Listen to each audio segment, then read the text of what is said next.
There are stories woven into the fabric of Terminus that are barely remembered, even by the people who first told them, if not for the infinite record of deities like Osirico or the studious searchings of the keepers. The majority of most lives would be forgotten. That is the nature of the fallen. They are mortal and thus fleeing, rising and falling like grass, needing the archives of the immortal to keep their memory alive. A memory is an oddly shaped thing. In your mind, it can be grasped like a well-weighted stone, the sort that feels good to toss in your hand as you amble beside a river. To your companion, however, that same memory is also a stone, but hot and heavy in their palm. It radiates, perhaps with joy, perhaps with pain, alive in a way that your stone will never be. To observers, it's the same stone, the same moment shared between friends. But when either of you hold it aloft, that memory might as well be two different events. Among the most ancient races of Terminus, there are shared legends that also reveal the deepest of differences.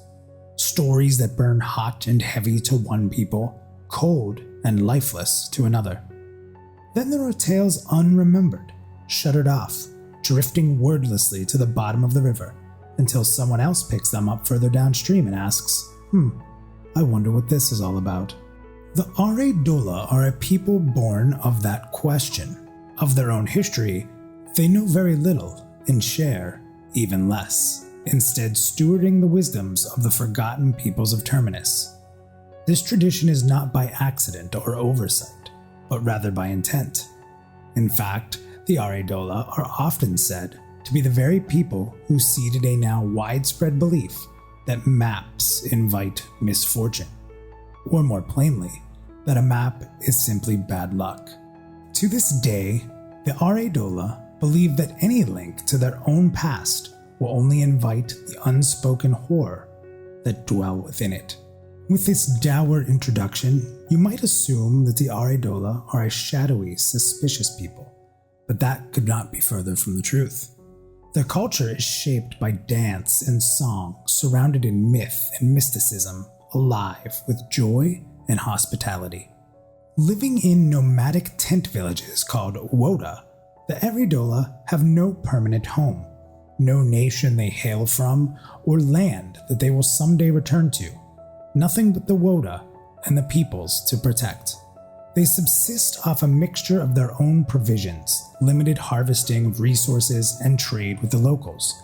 Thus, it is said that as long as there are birds in the air or fish in the sea, the Aridola will have a place to dwell. They've never met a stranger, have few foes, and even have a legacy as bear trainers, at times being seen riding the Great Ogrim. This is where the Are portion of their name is believed to have originated, for they did not give the Aridola title to themselves. Aridola myths and stories are shared by only oral historians. This practice has its roots in the great diaspora of the people who became the Aridola, when their great storehouses of wisdom were utterly destroyed. That which they could not carry in their hearts and minds was lost forever. Therefore, the practice of storing wisdom and knowledge in the indestructible vault of the soul became one of their few enduring traditions. Losing most of their own history, the Aridola began to memorize and share the lost narratives of cultures they found in their travels, instead of remembering their own. Music often accompanies the sharing of these narratives and is a foundational aspect of the Aridola culture. Drums, stringed instruments, and flutes, as well as hybridizations of these instruments, many of which are not duplicated in the rest of the world. Dance and song attend every gathering, mixing their own style along those other cultures they have invited in. While Aridola Woda have variations through the globe, most share these basic customs. Thus, it is not uncommon for members to stay with one group for several months or years before passing on to the next.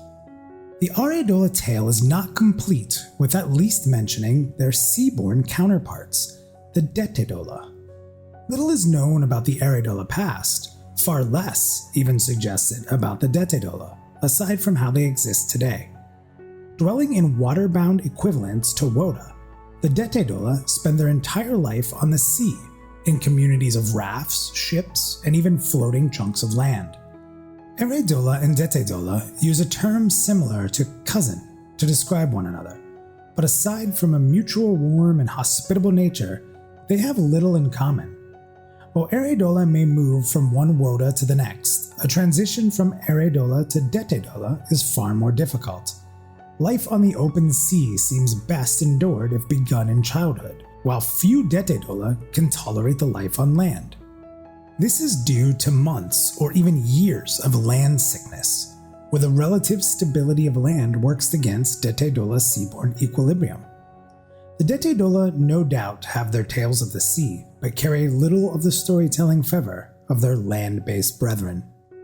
Perhaps it is fitting to close with a tale that is sung around all Aridola fires, that of the carpenter and the queen. As it goes, there was once a beautiful island queen. Of course she was beautiful, for as the Aridola say, the most handsome king is a king you cannot see. This queen was beautiful, yes, but also quite ruthless, conquering each of her rival nations while still young in her rule. Finished with conquest, her throne was carved into the highest cliff on the tallest mountain on the island, from which she surveyed her empire and the seas beyond, believing she had conquered the world. Now, according to the song, these people believed there was only their island, and the sea in all of existence. None had ever ventured beyond the shore. Yet one night, the queen awoke from a terrible dream, and before the sun had risen, she summoned her most skilled rulers to lend their wisdom. As the flames of her throne room whipped into the wind atop the cliffs, the queen exclaimed she had witnessed a new world in her dream, a land beyond the sea that she must conquer. She demanded that they find a way to reach that land, under pain of death. First, the queen's most powerful mage declared he would push the waters away until her armies could walk on dry land to that new world. Yet, after several boisterous attempts, he generated only a few waves. Impatient, the queen ordered him thrown off the cliff, and his body finally making good on a promise to part the waves. A wizened sage next claimed that she could pull the new land to their island, an idea the queen seemed to love. But this boast fared as well as her counterparts. Thus her body was next cast off the cliff and into the sea. The queen's oldest summoner claimed he would simply make the new land appear before, which he did. Yet after many tries, he managed only a small mound of earth.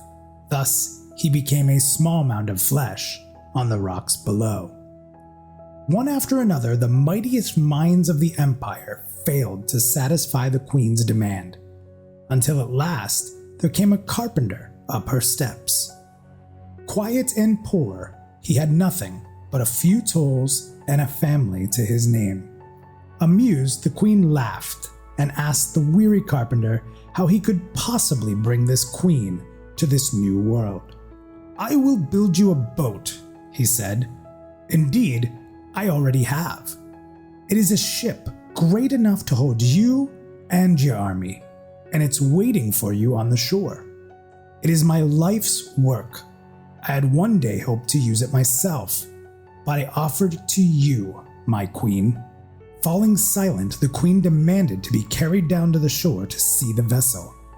Her skepticism melted away under the promise that this craft was indeed the key to fulfilling her dream. Within days, she and her army boarded the ship and cast off, leaving the island behind.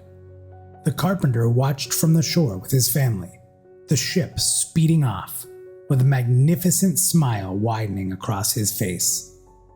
His wife observed this and asked why he smiled so large when his greatest creation was being taken away.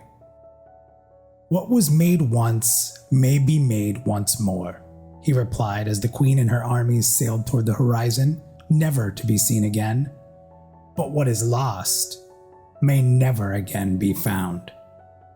Much like the Aridola, the islanders soon traveled the world, but never again served a queen or a king.